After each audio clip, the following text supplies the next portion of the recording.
यंदा 15 जून रोजी अत्यंत दुर्मिळ आणि शुभ असा सोमवती अमावस्येचा योग येत आहे. जेव्हा सोमवारी अमावस्या येते तेव्हा तिला सोमवती अमावस्या म्हणतात.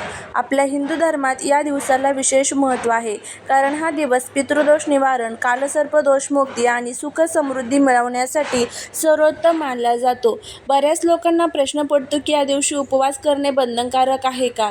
तर बघा, जर तुम्हाला आरोग्यामुळे किंवा इतर कारणांमुळे उपवास करणे शक्य नसेल तर तुम्ही उपवास नाही केला तरीही चालेल.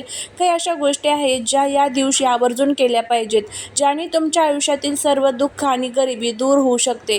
तर चला जाणून घेऊया त्या संदर्भात संपूर्ण माहिती. आणि जर तुम्हाला हा व्हिडिओ आवडला तर चॅनलला लाईक, शेअर, सबस्क्राईब करून कमेंटमध्ये ओम नमो भगवते वासुदेवाय नमः लिहायला अजिबात विसरू नका. पहिली आणि सर्वात महत्त्वाची गोष्ट म्हणजे पिंपळाच्या झाडाची पूजा आणि प्रदक्षिणा. सोमवती अमावस्येच्या दिवशी पिंपळाच्या झाडामध्ये ब्रह्मा, विष्णू आणि महेश या त्रिदेवांचा वास असतो असे मानले जाते. सकाळी लवकर उठून स्नान करा. एका तांब्यामध्ये थोडे गंगाजल, कच्चे दूध आणि काळे तीळ मिसळून ते पाणी पिंपळाच्या झाडाच्या मुळांशी अर्पण करा. या दिवशी पिंपळाच्या झाडाला पांढरा दोरा किंवा सुती धागा गुंडाळत 108 प्रदक्षिणा घालण्याला खूप महत्त्व आहे. जर 108 शक्य नसेल तर 7, 11 किंवा 21 प्रदक्षिणा नक्की घाला. यामुळे घरात अखंड लक्ष्मीचा वास राहतो आणि वैवाहिक आयुष्य सुखकर होते. दुसरी महत्त्वाची गोष्ट म्हणजे या दिवशी पितरांचे स्मरण आणि दान. अमावस्या ही पितरांची तिथी मानली जाते. ज्यांच्या कुंडलीत पितृदोष आहेत त्यांच्या घरात नेहमी कटकटी, आजारपण आणि पैशांची चणचण भासते. या दिवशी उपवास नाही केला तरीही चालेल, पण दुपारी पितरांच्या नावाने घराच्या दक्षिण दिशेला तोंड करून एक दिवा नक्की लावा. या दिवशी गरजू किंवा गरीब लोकांना अन्न, वस्त्र किंवा काळे तीळ नक्की दान करा. शक्य असल्यास एखाद्या ब्राह्मणाला किंवा गरजूला, सुवासिनीला भोजन द्या किंवा शिदा द्या. तुमच्या पूर्वजांचे आशीर्वाद मिळवण्यासाठी हा सर्वात सोपा आणि प्रभावी मार्ग आहे. तिसरं म्हणजे महादेवांची विशेष सेवा. सोमवार हा महादेवांचा दिवस आहे आणि सोमवती अमावस्येला शिवाच्या पूजेचे चंद्रदोष दूर होतात. ज्यांचे मन विनाकारण अस्वस्थ असते किंवा जे मानसिक तणावात असतात त्यांनी हा उपाय नक्की करा. जवळच्या शिवमंदिरात जा. शिवलिंगावर कच्चे दूध किंवा गंगाजल अर्पण करा. महादेवांना ओम नमः शिवाय या मंत्रांचा जप करत बेलपत्र आणि आंबाड्याची फुले शक्य असल्यास अर्पण करा. यामुळे भगवान शिव प्रसन्न होतात आणि तुमच्या कुंडलीतील चंद्राची स्थिती मजबूत होते, ज्यामुळे मानसिक शांतता लाभते. चौथी गोष्ट म्हणजे संध्याकाळचा विशेष उपाय. अमावस्येच्या रात्री नकारात्मक ऊर्जा जास्त सक्रिय असते. तुमच्या घरात सुख शांती राहावी आणि कोणतीही वाईट नजर लागू नये म्हणून संध्याकाळी हा उपाय करा. संध्याकाळी सूर्यास्तानंतर घराच्या मुख्य प्रवेशद्वाराच्या दोन्ही बाजूंना मोहरीच्या तेलाचे दिवे लावा.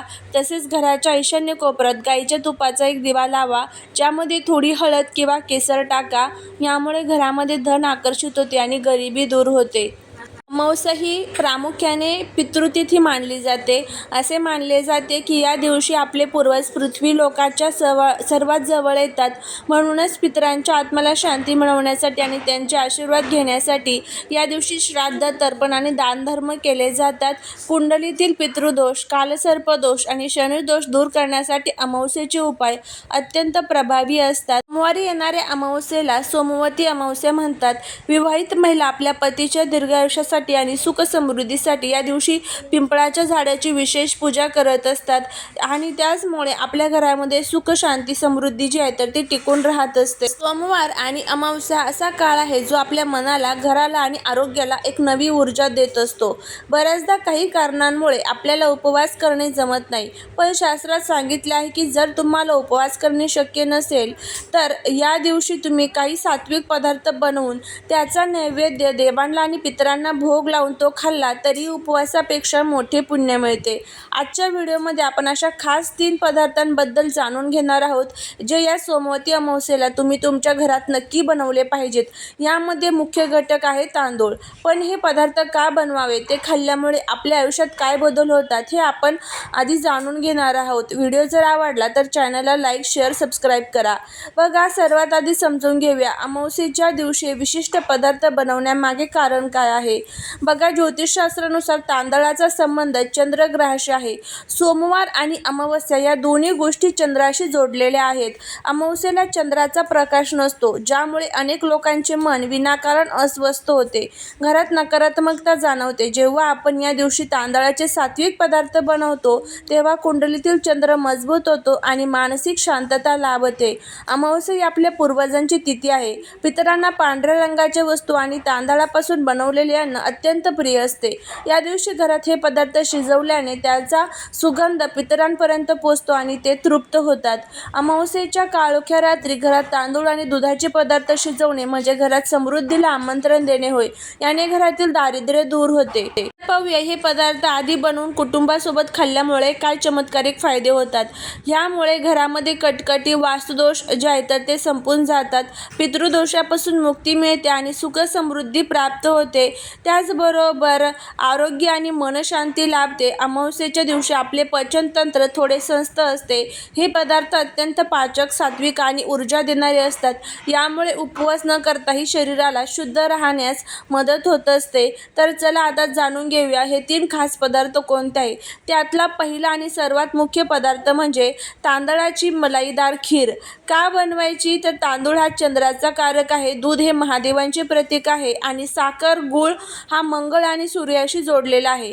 जेव्हा हे एकत्र येतात तेव्हा एक उत्तम लक्ष्मीकारक योग बनतो. आता कशी बनवायची, काय करायचं, थोडे तांदूळ घेऊन दुधात छान मलाईदार खीर बनवा. यामध्ये थोडी विलायची आणि केसर नक्की टाका. खीर बनवल्यानंतर तिचा पहिला भोग भगवान शिवाला आणि तुमच्या देवघरात देवांना लावा. शक्य असल्यास या खिरीचा थोडा भाग घराच्या छतावर पक्ष्यांसाठी किंवा बाहेर गायीसाठी काढा आणि नंतर घरातील सर्वांनी प्रसाद म्हणून ही खीर खा. याने घरात कधी अन्नाची कमतरता भासत नाही. दुसरा पदार्थ जो आहे तर ते म्हणजे उडीद डाळीचे वडे किंवा कढी भात. बघा, तांदळासोबत उडीद डाळीचा किंवा दह्याचा वापर करणे अमावस्येला खूप शुभ मानले जाते. उडीद डाळीचा संबंध हा शनी देवाशी आणि राहू केतूशी असतो, तर दह्याचा संबंध हा चंद्राशी असतो. अमावस्येला उडीद डाळ किंवा दही तांदूळ खाल्ल्याने शनी दोषाचा प्रभाव कमी होतो. तुम्ही पांढऱ्या तांदळाच्या भातासोबतच छान सात्विक कढी बनवू शकता किंवा उडीद डाळ भिजून त्याची वडे बनवू शकता. हा पदार्थ घरात बनवल्याने घरातील नकारात्मक ऊर्जा आणि वाईट नजर समूळ नष्ट होते. हा पदार्थ सुद्धा आधी पितरांच्या नावाने बाजूला काढून मगच खायचा आहे. तिसरा जो पदार्थ आहे तो म्हणजे गुळाची मऊ लुसलुशीत शिरा किंवा तांदळाची पिठी. बघा, गुळ हा आरोग्यासाठी आणि आध्यात्मिकदृष्ट्या खूप पवित्र मानला जातो. गुळामुळे सूर्यग्रह मजबूत होतो, जो आपल्याला समाजात मान सन्मान आणि यश देतो.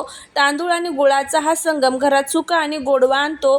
ज्या घरामध्ये नेहमी पैशांवरून किंवा इतर गोष्टींवरून वाद होत असतात त्यांनी या सोमवती अमावस्येला गोड आणि तांदळाचा हा गोड पदार्थ नक्की बनवून खावा. याने कौटुंबिक संबंध सुधारतात. 15 जूनच्या या सोमवती अमावस्येला जरी तुमचा उपवास नसेल तरी तांदळाची खीर, कढी भात किंवा गुळाचा गोड पदार्थ तुमच्या स्वयंपाकघरात नक्की बनवा. आधी देवांना आणि पितरांना मनोभावे नैवेद्य दाखवा आणि मग संपूर्ण कुटुंबाने एकत्र बसून आनंदाने हा प्रसाद ग्रहण करा. बघा, तुमच्या घरात कशी सुख समृद्धी नांदते. तुम्हाला ही माहिती कशी वाटली मला कमेंटमध्ये नक्की सांगा. व्हिडिओ आवडला असेल तर नक्की लाईक करा. चॅनलवरती नवीन असाल तर सबस्क्राईब करा, शेअर करा आणि असेच माहितीपूर्ण नवनवीन व्हिडिओ पाहण्यासाठी चॅनलला सबस्क्राईब करायला विसरू नका. भेटूया पुढच्या एका छानशा अशाच माहितीपूर्ण व्हिडिओमध्ये. तोपर्यंत सर्वांना श्री स्वामी समर्थ. ओम नमः शिवाय. धन्यवाद.